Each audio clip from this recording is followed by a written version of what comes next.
जिस जमीन पर मैं खड़ा हूँ ये हल्द्वानी का बनफूलपुरा क्षेत्र है और यहाँ पर जिस मामले को लेकर हाईकोर्ट की जो एक बात चली, एक आदेश से यहाँ बेदखली का जो एक अभियान सरकार चलाने के मूड में है। ये ज़मीन हाईकोर्ट के अगर आदेश को हम मानते हैं तो ये रेलवे बोर्ड की ज़मीन है, लेकिन जो 70, 80, 90 सालों से यहाँ लोग रह रहे हैं, अगर उनकी हम दशा दिशा देखते हैं, उनके घर देखते हैं और सामने सबसे बड़ा उदाहरण ये सरकार ने जब ये स्कूल बनाया होगा तो इसकी किसी ना किसी ने तो एनओसी दी ही होगी, किसी ने ज़मीन इसको अलॉट की होगी इस स्कूल के लिए। ये सरकारी है, ये अर्ध सरकारी भी नहीं है, ये सरकारी स्कूल है। यहाँ तालीम दिलाने के लिए बच्चों को सरकार ने ये एक संस्थान बनाया था, सरकारी स्कूल है, राजकीय पूर्व माध्यमिक विद्यालय बनफूलपुरा हल्द्वानी।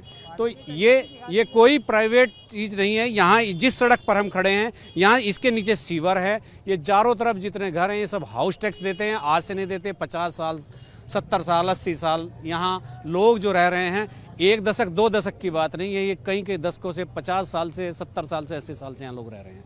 बच्चे हैं, बूढ़े हैं, जवान हैं, सबके व्यवसाय हैं, कारोबार हैं, सब कुछ है यहाँ।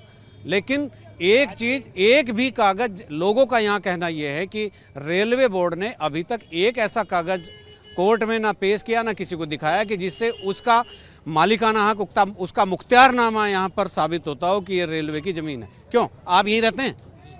कितने दिन से रह रहे हैं? यहाँ पर हमारे पूर्वज लगभग रह रहे हैं, आज़ादी के बाद से यहीं पर हैं सब लोग। कहाँ आपका घर है? यहीं पर है पीछे। तो ये क्यों, ये आप लोगों से प्रशासन ने बात की, क्यों तोड़ रहे हैं? दरअसल बात देखिए ये कि आप अगर जानकारी करने निकलें पूरी हल्द्वानी की तो 70% हल्द्वानी नुजूल पर है, लेकिन कहीं ना कहीं एक नफ़रत की भाषा ये आ रही है कि सिर्फ यही एक ऐसा क्षेत्र को टारगेट बनाया जा रहा है जहां पर 95 से 90% एक समुदाय के लोग रहते हैं। तो ये सरकार का हर जगह कहीं ना कहीं आप देखते ही हैं कि एक ही समुदाय को टारगेट बनाया जा रहा है। हालांकि हल्द्वानी में आपने कभी, आप पत्रकार से हैं, कभी यहाँ पर दंगा फसाद हिंदू मुस्लिम का आपने नहीं देखा होगा। तो शायद हो सकता है कि यहाँ पर भी उस मुद्दे को लेकर जा रहे हो, क्योंकि अब 2024 भी करीब है, हर जगह हिंदू मुस्लिम मीडिया पे फैलाना है। लेकिन सरकारी आवाज़ ये बने हैं, सब सरकार ने बनाए। अभी ये भी क्लियर नहीं हुआ है कि ये लड़ाई रेलवे लड़ रही है या सरकार लड़ रही है। समझ रहे हैं आप? आपका क्या नाम है? मेरा नाम संजय खान है, मैं पूरनपुर जनपद पीलीभीत से आया हूँ। क्या आपने देखा यहाँ आकर, लोगों से मिले हैं, क्या आपका नज़रिया बना यहाँ आने के बाद? देखिए, सबसे पहले ऐसा महसूस होता है कि मीडिया के माध्यम से, बुरा मत मानिएगा, कि जितने भी चैनल लोग या प्रिंट मीडिया के लोग हैं या इलेक्ट्रॉनिक मीडिया के लोग हैं, जितनी भी बाइटें ले रहे हैं वो सिर्फ और सिर्फ मुस्लिम समुदाय के लोगों से, जिनकी लंबी लंबी दाढ़ियाँ हैं, उन लोगों से वाइटें ले रहे हैं। सिर्फ और सिर्फ ये हिंदू और मुसलमान में तब्दील करने को चाहते हैं इस मुद्दे को। आप देखिए, हिंदुस्तान के इतिहास में कभी भी ऐसा नहीं हुआ कि 52,000 लोगों को एकदम हटाया जाए। सिर्फ और सिर्फ यहाँ पर मुस्लिम समुदाय के लोग मेजॉरिटी में रहते हैं, इसलिए हटाया जा रहा है। इस मुद्दे को बहुत दूर तक ले जाना चाहते हैं। ये यहाँ से 2024 का गेम खेलना चाहते हैं। तो ये यहाँ इंसानियत जिंदा है, यहाँ लोग जिंदा हैं। अभी राजनीति की बात नहीं है, अभी तो तकनीकी तौर पर बात यह है कि लोगों को यहाँ कैसे रखा जाए। एक मिनट, कौन हिंदू मुस्लिम कर रहा है, कौन क्या कर रहा है, इससे हमारा कोई वास्ता नहीं है। हमारा वास्ता है कि ये जो यहाँ पब्लिक रह रही है इसका क्या है, आप लोगों ने क्या कुछ तय किया? देखिए, मैं यही तो बता रहा हूँ आपको। हम लोग चाहते हैं कि इसको राजनीतिक से दूर किया जाए, पर आप समझिए, गेम को समझिए, ये राजनीतिक से ही जोड़ा जा रहा है इस मुद्दे को।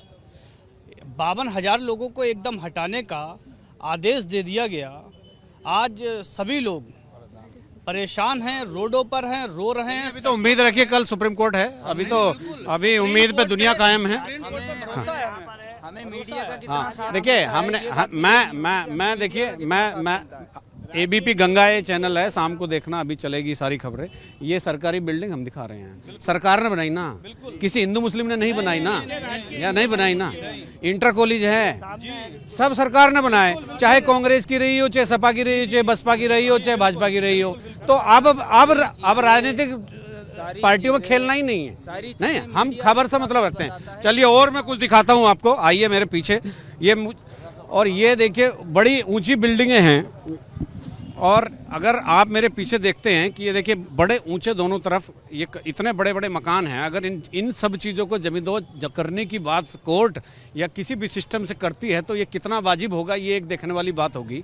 लेकिन फिर भी यहाँ पर लोगों के मन में एक तनाव है, एक अपने बात को लेकर के बेचैनी है, अपने घर बार को लेकर बेचैनी है, अपने कारोबार को लेकर के बेचैनी है। कल सुप्रीम कोर्ट इस मामले में अपना क्या नज़रिया रखता है, क्या रुख रखता है, उस पर बहुत कुछ निर्भर करेगा। अपने सहयोगी कैमरामैन क्रिस्टोफर लॉरेंस के साथ बनभूलपुरा से अजीत सिंह राठी।